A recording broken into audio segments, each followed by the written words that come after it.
Bonjour. Alors écoute, tu es d'abord un représentant de notre digne commanditaire de Kung Fu, Savoir Faire Linux. Oui. Et vous faites ces temps-ci la une des nouveaux médias. Vous avez même un compte Twitter qui permet de suivre en direct le procès entre Savoir Faire Linux et la Régie des rentes du Québec.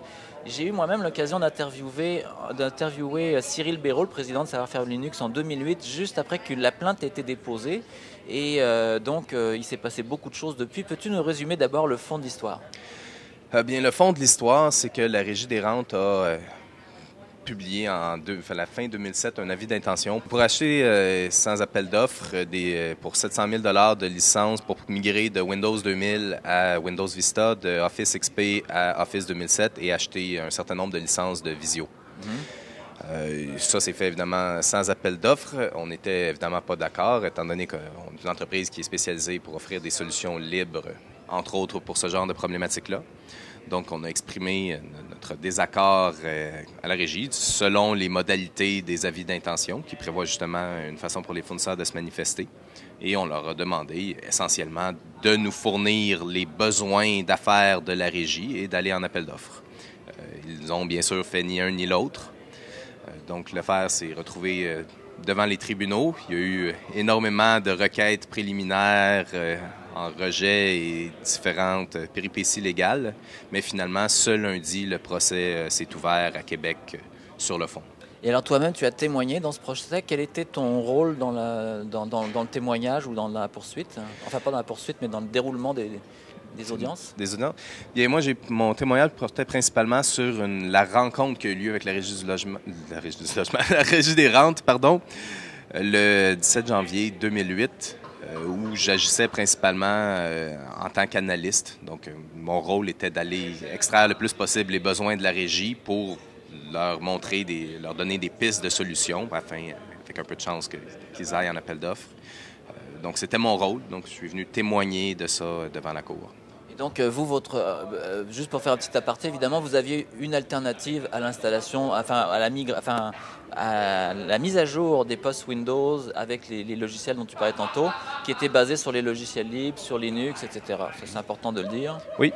Donc, bien sûr, évidemment, il y a d'ailleurs plusieurs alternatives possibles et plusieurs façons de déployer possibles. Ça aurait pu être sur Mac, par exemple. Oui, mais bon, là, alors, ce n'est pas nous. Évidemment, on fait la promotion de nos solutions, mais on n'est évidemment pas les seuls joueurs. Il y a des suites bureautiques sur Mac, il y a des systèmes d'exploitation sur Mac, il y a d'autres suites sur Windows, Corel Office et d'autres. Il y a d'autres fournisseurs de produits libres sous Linux, donc qui auraient pu être en compétition également. Tout à fait. Exact. Et la Régie le savait. C'est ça. Et là, un seul fournisseur, Microsoft. Donc, ça veut dire forcément une négociation financière en position de force pour eux. Et peut-être, j'imagine, des dépenses indues pour le gouvernement, possiblement. Oui, évidemment, on le croit, mais le fond de l'affaire n'est pas vraiment sur cette question-là. Le procès, contrairement à ce qu'on pourrait penser, n'essaie pas de déterminer si nos solutions étaient bonnes ou mauvaises, chères ou pas chères. Il suffit, du moins pour le juge, qu'elles existent ou non.